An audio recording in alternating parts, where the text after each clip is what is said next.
So, Mimir, why did Freya spit in your face? No. Speak of Baldur. He claims nothing harms him. Aye, Baldur is blessed with invulnerability to all threats, physical or magical. The boasting of a god. Everyone has a weakness. Not him, I'm afraid. Baldur is blessed with invulnerability to all threats, physical or magical. You just said that, Mimir. Did I? What is the source of this power? Well, as I recall, it involved, a spell? Mimir? Parts of my brain must still be coming back to life. Just need a moment to finish waking up. Hope he's not broken.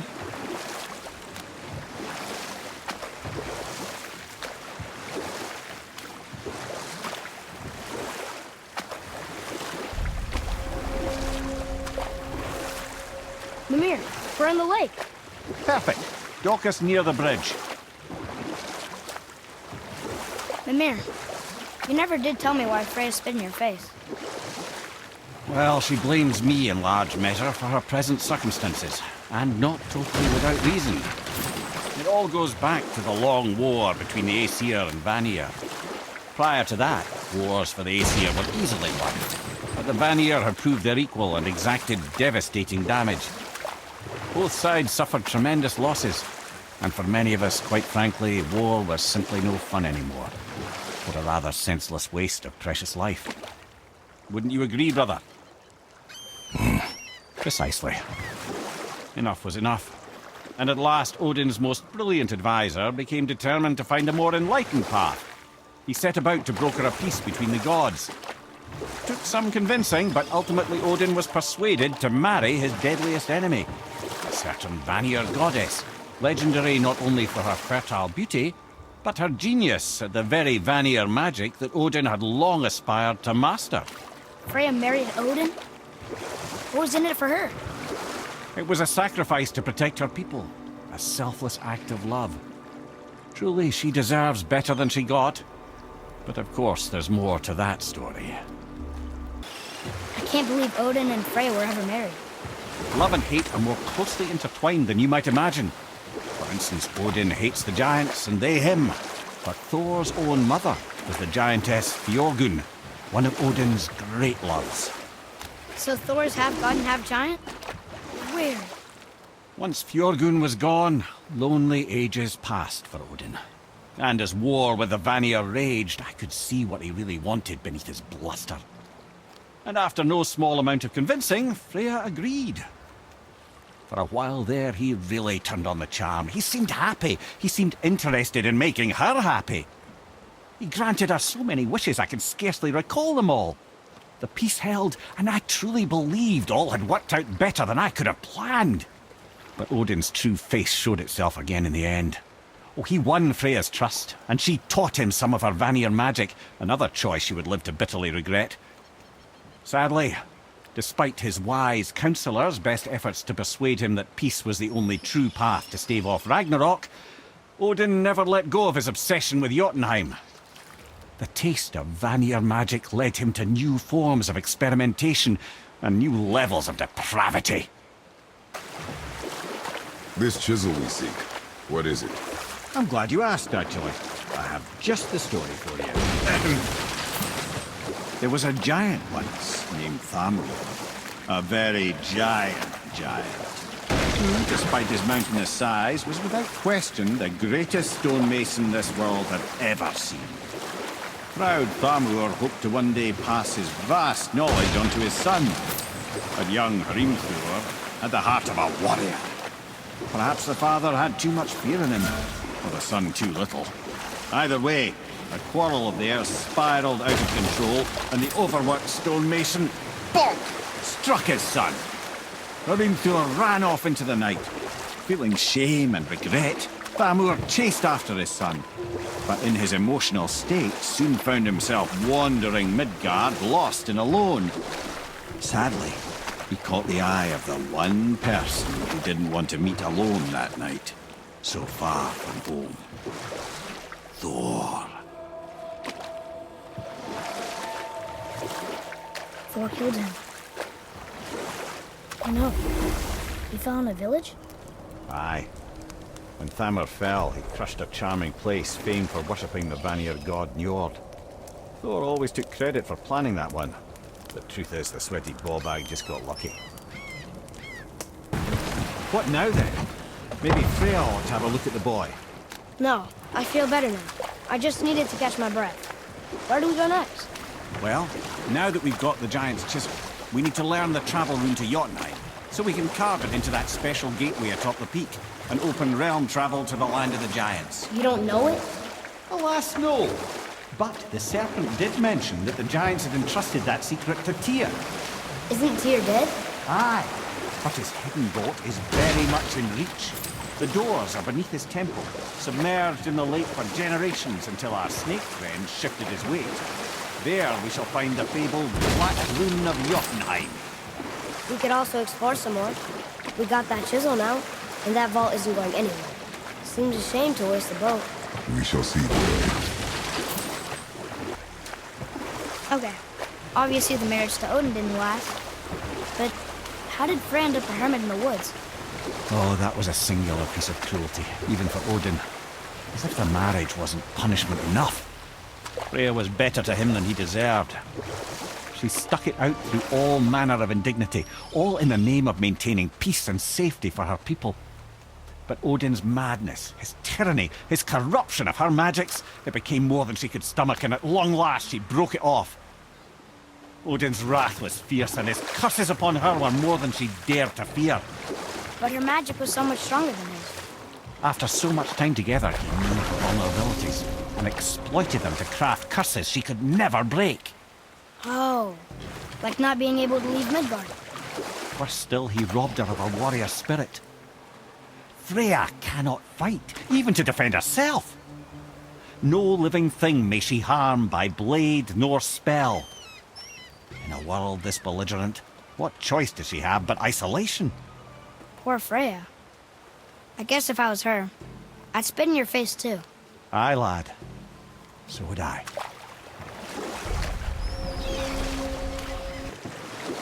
Wow, it's like there was an entire city under the water. Aye, lad. A forgotten city. What was it called? Well, I forgot. Mimir. There was a shrine about a giant lady with lots of books and visions. Ah, that would be Groa, the Knowledge Keeper. She was a gifted sorceress who gathered every tome of arcane wisdom she could find in the realms, all in the hopes of augmenting her powers of prophecy, that she might find her lost husband, Aurvandil.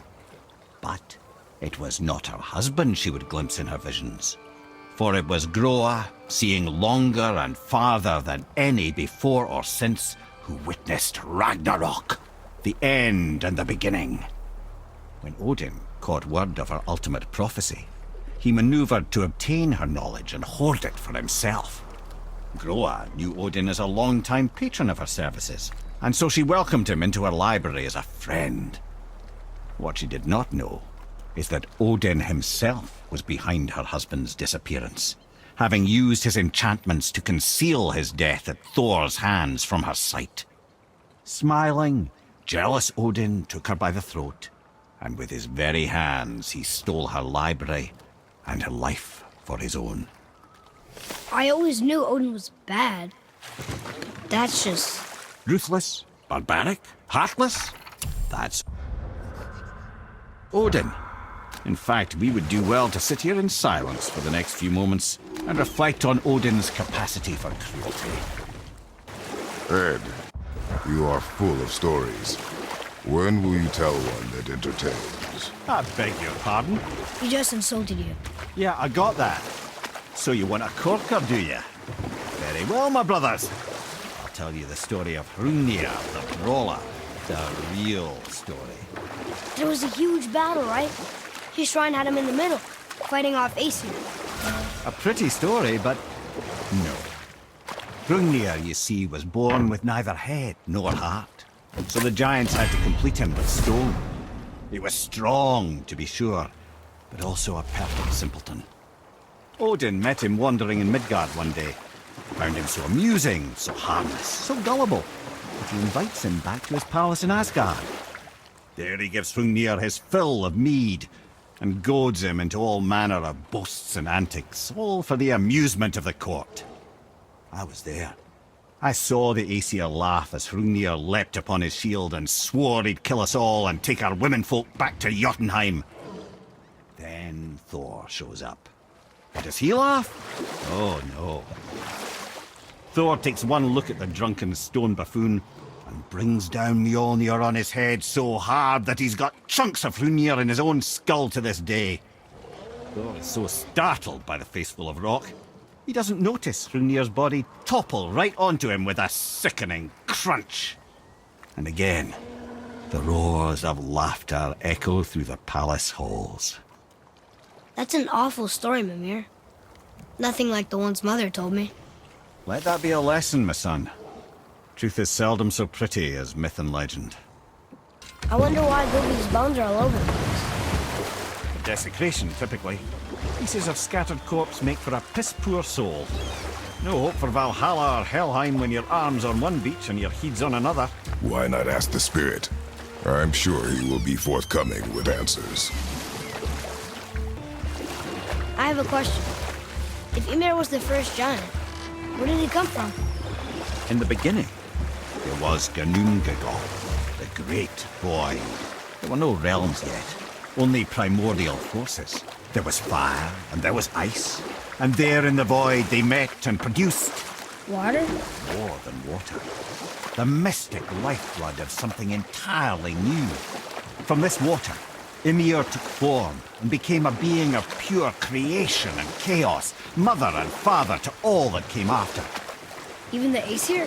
Aye. Every god, man and beast came first from Ymir's flesh. Though it was the Aesir who thought themselves so superior that they should hold dominion over the rest of creation. It was Odin who took arms against his creator and spilled Ymir's lifeblood with his spear. A necessary evil, he would say, to bring order to the realms. From Ymir's torn flesh, Odin would fashion the realm of Midgard for his own.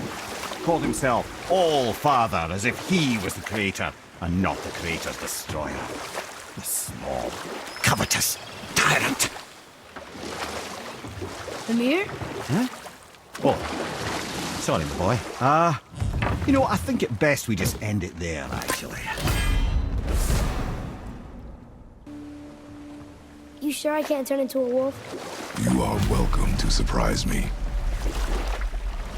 Is this why I hear voices sometimes? Are you sure you've never heard any? Not as you do. That's no surprise. Every god is unique. So, maybe I won't get strong like Father, but I'll have abilities all my own? You already do, laddie. Your faculty for language is extraordinary for one so young. Time alone will tell what else you'll become capable of. So you knew all along? I did, lad. But I've known more than my share of gods. Me too, apparently. I wonder who else knew I was a god. Freya for sure. Brock and Sindri? They do not need to know. Baldur! Does he know? Is that why he's after us? Do you know him from before? The day of your mother's funeral was the first I ever saw Baldur. That is the truth. Hey, we don't have to go right back to Tyr's vault, do we? I mean, we're gods. We can do whatever we want, right? What do you really feel like doing right now? I will show you. This is where the tower to Jotunheim should be. Feels strange somehow. No doubt some arcane magics were involved. I would be not at all surprised to learn you were sensitive to that. Mimir, why did you say Tyr felt responsible for what Odin did to the giants? There was an incident shortly after the forging of Mjolnir, when Tyr arranged a diplomatic meeting between Odin and the giant kings. Well, this was when the Long War was young, when victory was still a thing dreamed of, and the Jotnar might have tipped the balance between Aesir and Vanir. Odin had persuaded Tyr that the hammer was merely a deterrent, a means to broker peace from a position of strength. Tyr was hopeful to convince all parties they would prosper best through peace. He knew the giants were deeply concerned about the hammer, a super weapon in hands they did not trust.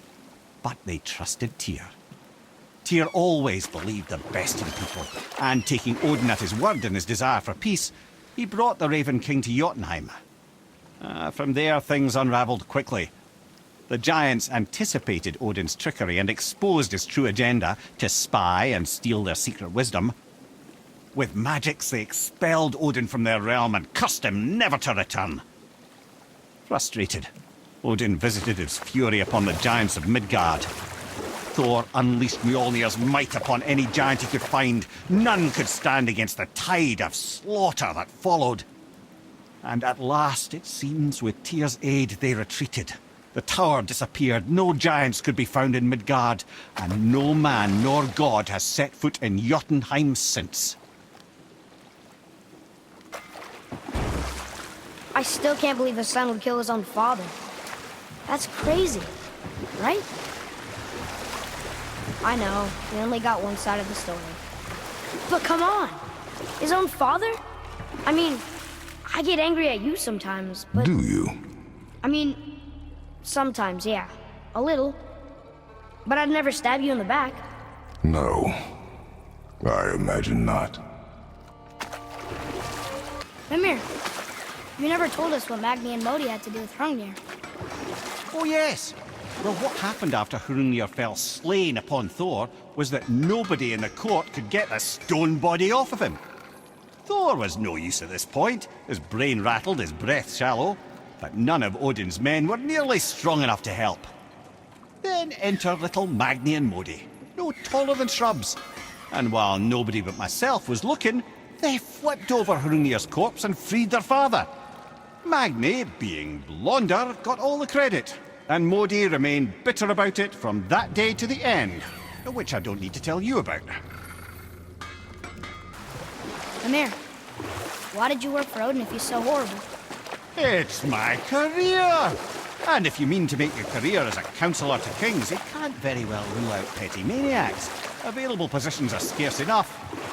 My first master was a cruel piece of work as well, but I learned through him the enduring power of wit, which served me well with kings and gods alike.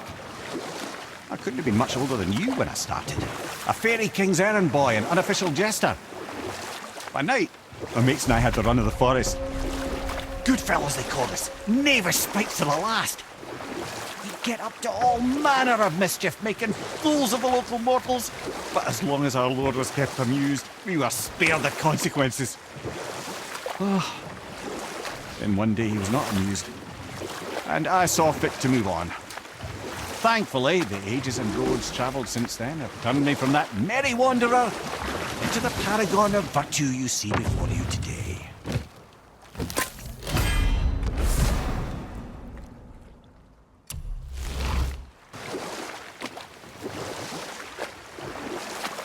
Mimir, how'd you come to be in these lands? Lad, there comes a time in every man's life when he changes his name and heads north to make a new start. If you live long enough to do this many times over, you might end up as far north as this place. By the time I arrived, I already knew Odin by his reputation, and so I set to demonstrate my worth by coming to him with something I knew he'd value. A mystic well of knowledge. Or rather, I should say, a well of water laced with enough mystic mushrooms to make a god see visions. Oh, he was rightly impressed. Can't say for sure what he saw that led him to try gouging out his own eyes, but I managed to restrain him before he finished the job. Then I persuaded him it has been his sacrifice made for an even higher form of sight to be bestowed. Blah, de blah, de blah, de blah. I used to think he never caught on. But the day he took my eye, I realized he had never been fooled. He knew I'd outwitted him, called the lesson wisdom, and hired me to make sure from then on I was on his side. And for a long, long time I truly was.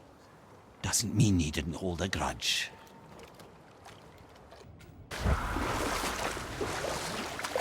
Mimir, I still don't get why you ever wanted to work for Odin. Back then I was young enough to still be ambitious. The Aesir gods were as powerful a force as I'd come across, but they clearly lacked for strategy, focus, and sage counsel. All this could I faithfully provide. And so, a stranger from a far-off island found himself with Odin's ear, trusted as he trusted no one but himself. And with that kind of power, laddie, I must confess, there are perks. Yeah, But he's Odin. I never claimed to be perfect, laddie, only clever. And often too clever by half. So what'd you do to get Odin so mad at you? Well, for a long time my job was to enable Odin, and I was fucking excellent at it. Gradually, as I grew more to care about people and the world, my job became to contain him, to protect him from himself. By serving peace, I served his interests as well, that's the truth.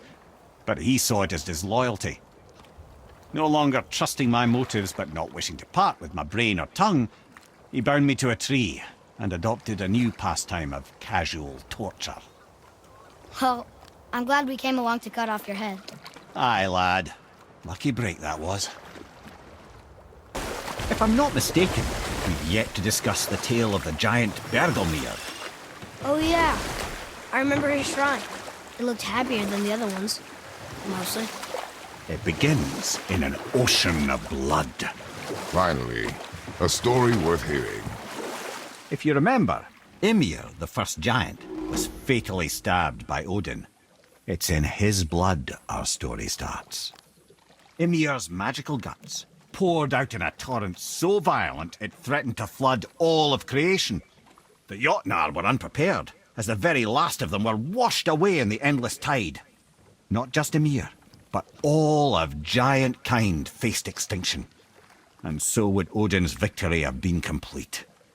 But Ymir's kind did not all perish that day.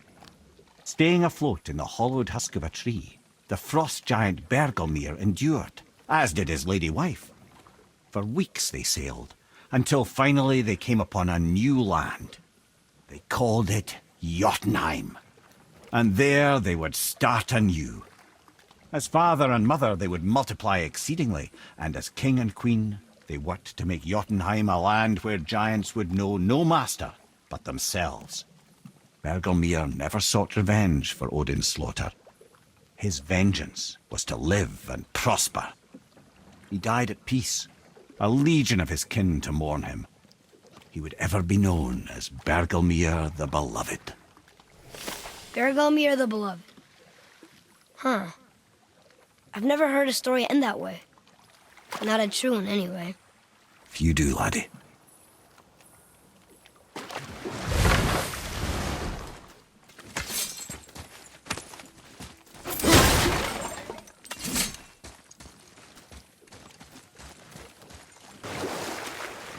Mimir, is there a story for the giant with the flaming sword?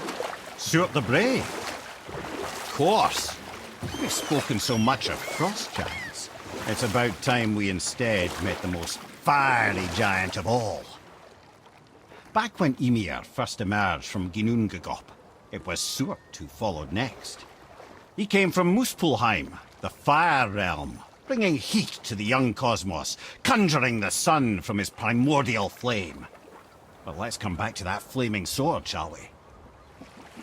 Stuart the Brave forged his sword of flame for one purpose alone: to burn down Asgard when Ragnarok comes at last. His destiny is to fall at the hands of Thor and Odin, but in so doing, strike the blow that leaves their realm in ash and ruin. And from that destruction, the world can be born anew. Until then, alone he waits in Muspelheim, never sleeping, ever honing his fiery blade. Brave, generous Stuart, who knows he lives but to his doom. All because he chooses to serve a grand cycle so much bigger than himself. To truly embrace your purpose and the patience and sacrifice it demands is to ensure your day will come. You think we'll be there when that day comes? I've seen enough of war between the gods. You, little brother, who can say?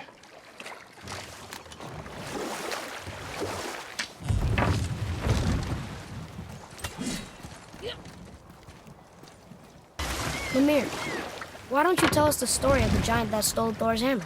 Happily, my boy. It involves your friend Freya, too, though I don't expect it's one she'd enjoy being reminded of.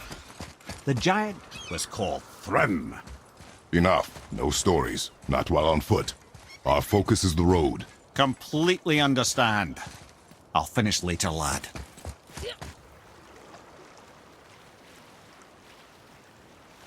So, if you remember, I'd started a doozy of a story earlier. There was a frost giant king who was called Thrym, and he proved cunning enough to make off with Mjolnir while the Thunder Lummox slept. Sadly for Thrym, he didn't always think with his brain. Though he had robbed the greatest giant killer of his greatest weapon, he offered to trade it back to the Aesir in exchange for Freya as his bride. Now, at this point, Freya was married to Odin, and Odin, frankly, would have traded her for a sufficiently strong mead, but he saw an opportunity here. Thrym's palace was in Jotunheim, and only giants know the way. By agreeing to the marriage, they'd have to escort Freya back to their realm. So, Odin coerced Freya into using her Seithr magics to conceal Thor, so he could sneak along with her and infiltrate Jotunheim. When the hammer was produced as the wedding dowry, Thor revealed himself. He took back Mjolnir and wasted no time in smashing Thrym's skull, followed by every other giant present for the festivities. The only thing that put a stop to it was Freya, who wanted no part of this massacre. She cast a powerful spell that hurtled them both out of Jotunheim with no means of return. Odin was livid, hoping that Thor's foothold in Jotunheim would become his own. And oh, would he ever revenge himself upon Freya? What is the point of this story, Head? Well, for Thrym, the lesson would be to keep his priorities straight. For Freya, it's that doing good has a price. For Thor, it's that no object of power makes you what you are. And if what you are is the biggest butchering bastard in the Nine Realms, nobody can take that away from you. Well, brothers, I've been to many strange places, but this will be a new one. Yeah, I've never been in a giant's belly either. How about you, Father? Never one that was not trying to eat me. We really should expect that sort of response at this point. Why did Baldur say we caused him? Odin must have convinced him that following you to Jotunheim would bring his cure. Lies, I'm sure. Why did Mistletoe break the spell? Vanir magic is powerful, but its rules are slippery and elusive. I'm sure it makes sense if you're a witch. Oh, but it's also bloody tragic. Baldur was the greatest gift Odin granted Freya, the one thing she treasured from their marriage. She only hoped to spare him pain and spare herself loss. And such impulses can lead good parents to make terribly stupid decisions. Mimir, you never told me what happened with the stonemason's son. Hrimthur, son of Thamur. After completing his father's masterwork, the Great Wall of Jotunheim, he thought of nothing but making the Aesir pay for their crimes against the giants. Once he longed to fight Thor, but tragedy had brought wisdom to Hrimthur, and cunning. He observed that Asgard's walls were half-built and shoddy, for no Aesir god could be bothered with such tiresome labour. So Hrimthur adopted the guise of an ordinary man and made the Aesir an offer. He would build them majestic new walls, and if he couldn't build them within 2 turns of the season, they would owe him nothing for his labours. And if he succeeded, he asked only for an audience with the goddess Freya. Odin agreed, knowing the task was impossible, but intrigued by the stranger. Hrimthur made short work of it, of course. He had the benefit of his father's training and the aid of a magical stallion for fetching stones. Odin was not happy to find himself on the losing end of the wager, but he seemed to uphold his end of the bargain. Freya was sent to meet the mason, and to her surprise, he wanted only to whisper something in her ear. That being done, he made his way out of Asgard. And when he found Thor awaiting him at the gates of Midgard, he knew he had been double-crossed. But he didn't care, because his plan was complete. It was? What did he say to Freya? Only she could say for certain, but I've had many moons to work it out. Hrimthur knew that Freya loathed the Aesir, despite her marriage to Odin, and I believe he gave her the secret to Asgard's defences. Some weakness he may have built in, structural or magical, which I expect will be exploited come Ragnarok when Surtur arrives to burn Asgard to ash, if not sooner. Know any more stories, Mimir? Of course, laddie, and yours for the asking, but I prefer the boat. In here is distracting. Mimir, what can you tell me about that giant lady with the bow? She was called Skadi, Queen of the Hunt. Her father was Thiotzi, who could take the shape of any wild creature, and taught Skadi how to hunt them all. From the ribs of pack beasts, she fashioned second feet, allowing her to glide upon the snow so no animal could evade her. She became a huntress beyond compare, even to any god. Odin himself wanted her for his bride, believing she would bear him strong sons. But she spurned his affections, and for that insult, Odin vowed revenge. It was put forth that the Aesir were plagued by an eagle who would steal the precious golden apples of Idun. Not even the finest archer among the gods could bring it down. Odin knew that Skadi could not resist the temptation to prove herself superior, and so she joined the hunt. Skadi tracked the eagle as it flew where she alone could glide, and loosed an arrow from her unerring bow. When she collected her quarry, she found no eagle at all, but her own father, poor Thiotzi, slain by his own daughter.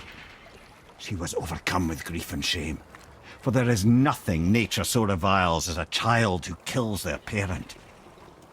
Skadi succumbed to her fate as winter's blanket fell, holding her father as the mountain held her in an embrace to last eternity. Well, that was sad. Aye. There aren't many happy endings for the giants, I'm afraid.